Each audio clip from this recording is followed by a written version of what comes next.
This is Bob Baker from Galloway Asset Management in Phoenix, Arizona. Before we get started, it's 84 degrees here right now, and as we looked at your weather, I believe it's 18 there. So if any of you would like to come stay in Phoenix for a while, we'll trade you. And when it gets to be 115, we'll come visit you in Palatine. Anyway, we just attended the ALT conference, and we met Joe Mueller there. And Joe, I believe you went through our budgeting seminar. So what we're going to do today, this is not a seminar, this is more of an executive board presentation that we do when people are bringing us in because they want us to do our financial wellness program for their people. So with that said, we're going to go through a couple quick slides. It's going to be about 10 minutes long, and we'll go from there. Galloway Asset Management is the financial firm for the IAFF Financial Corp. We provide financial wellness programs for them, pension and benefit counseling, and investment management programs across the country. Right now, we have a Financial Wellness Academy. In the Academy, we have 8 different classes that we do. Right now, our most popular classes out of the 8 are the Financial Fitness, the Drop, and the Personal Budgeting for Success. We also run, as you can see, the Building Wealth, Building Investment Strategies, Approaching Retirement and Beyond, and a Social Security class. A lot of us across the country will get Social Security or will get a prorated Social Security. So we cover all that. And then we also have an Executive Review class. This slide here is just a slide that we stick in here. I think we all know where financial stress falls in all of us from personal knowledge. But for all the guys that you supervise and all the people that you represent from the union level, you can see here money is absolutely the biggest stressor. You can see where work falls, you can see where family responsibilities fall, and health concerns. And this is not a slide we made. This is a slide straight off the internet. You can see where we pulled it up. So nothing more than a quick view of how important our finances are in our everyday lives. What financial distress can do. A little bit on this slide. This slide was created as the first slide to our financial wellness, the very first class we did numerous years ago. And how we built this class is we built it through focus groups. We had an agency in the West come to us and say, we are a couple times above the national average in suicides, and we have to do something for our members. What can we do? So we sat down with the agency, and we looked, and we decided, let's try financial wellness. And we needed to know what the members actually wanted, so we created focus groups. And out of the focus groups, we learned the bullet points on this slide. Some of them are absolutely obvious.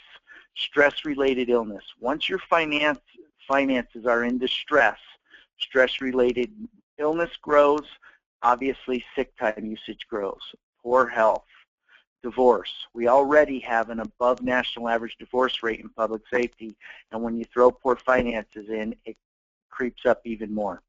Substance abuse and poor decision making. Crimes and terminations at work. Let me give you an interesting statistic here. We took a 3,500-man police department in the West, and we looked at 16 terminations. Okay, they were 16 terminations over about probably a 4-year period. And we looked at each one of them and checked to see where they were in their wealth building when they were terminated.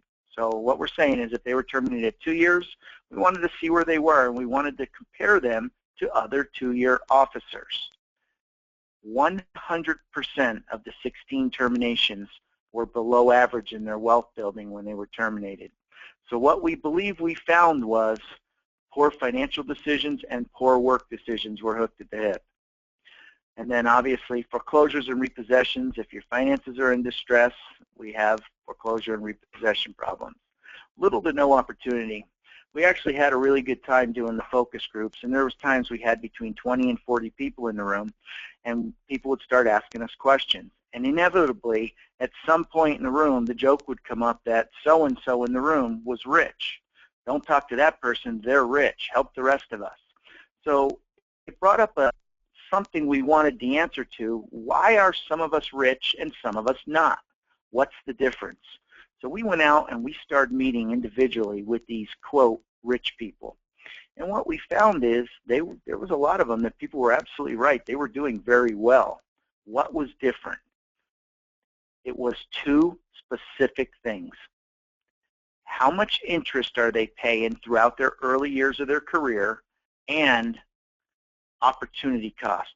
As I talk to some of these people, they'd say, well, you know, I make X number of dollars outside the fire department or the police department because I own this particular business. So then I would dig into it and say, how'd you start the business?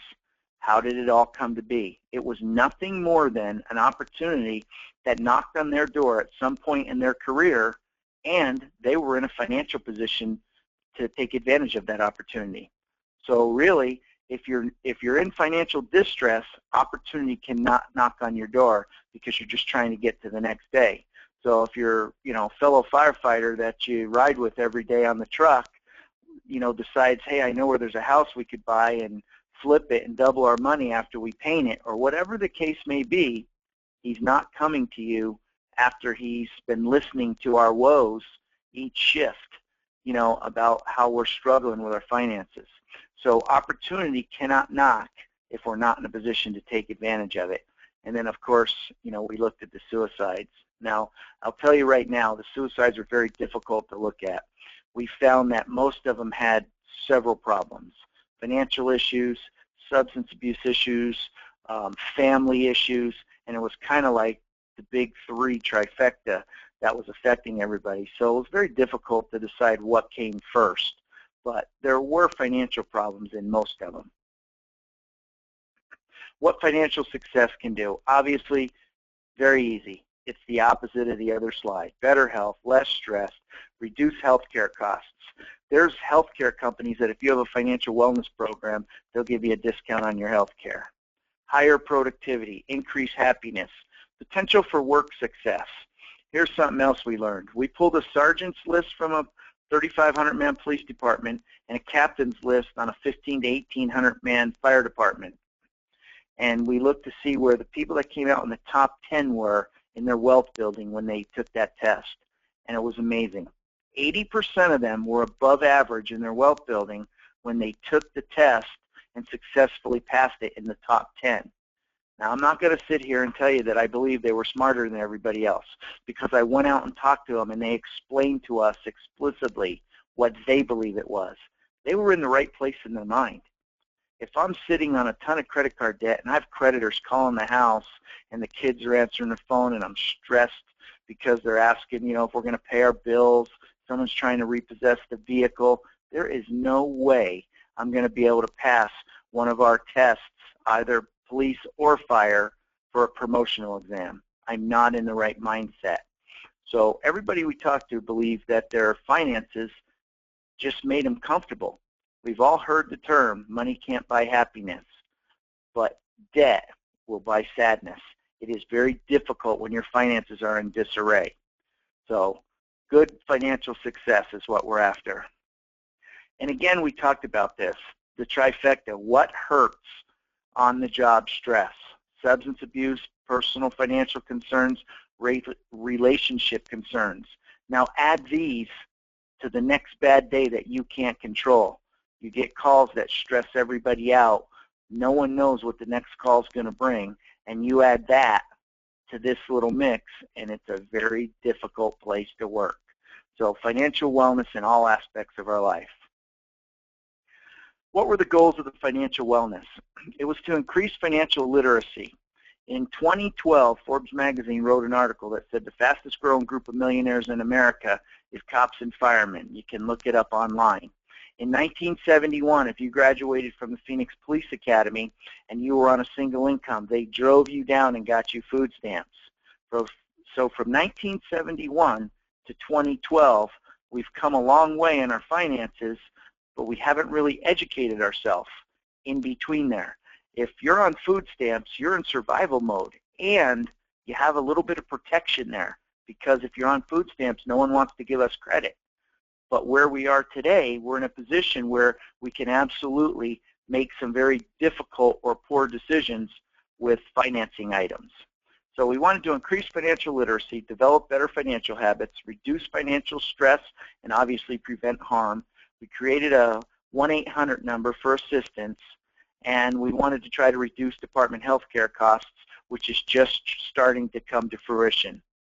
So at the bottom here, we're going to give you the results of a Chandler Fire pilot program we did. We went through Chandler Fire on their training calendar. Everybody went through the training. On the critiques, 91% found the training informative, 90% said they'd recommend it to others, 32% said they wanted a follow-up appointment for multiple different reasons. Some wanted to do business on the brokerage platform, others just wanted help in their deferred comp, others had some financial problems. When we got all done, we checked with their provider, and 80% of the people that attended the class increased their deferred comp contributions. That is a huge success for us. We are trying to motivate you during these classes to make the right decision to save the amount of money to retire the way we know we can retire and the way you deserve to retire. What we do at Galloway: departmental financial wellness training programs, pension and buyback strategies, asset allocation, investment advice, deferred comp management. So if you have a provider, like I believe you guys in Palatine have ICMARC and Nationwide, so we can go into either one of those and get you allocated the way you want on the plan. And then on the flip side of that, we can take you over on the brokerage platform and put you into Schwab, and we can manage your money on the Schwab platform where it says deferred compensation management. And then we also do financial and pension counseling, and as we talked about earlier, we have the PSF Galloway Academy. Now, real quick, we're going to let you go. We wanted to give you something to look at. We're going to send you 3 videos with this just to show you. We have about 20 of these videos. Some are training videos, and some are to let people know what we do and how the financial wellness started.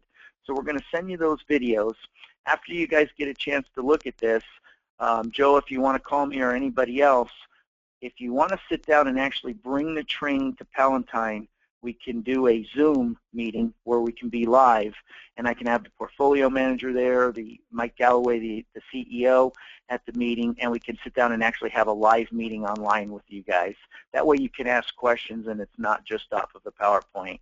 So with that, I'll say thank you very much for your time, and be safe out there, and I look forward to talking to you guys in the future.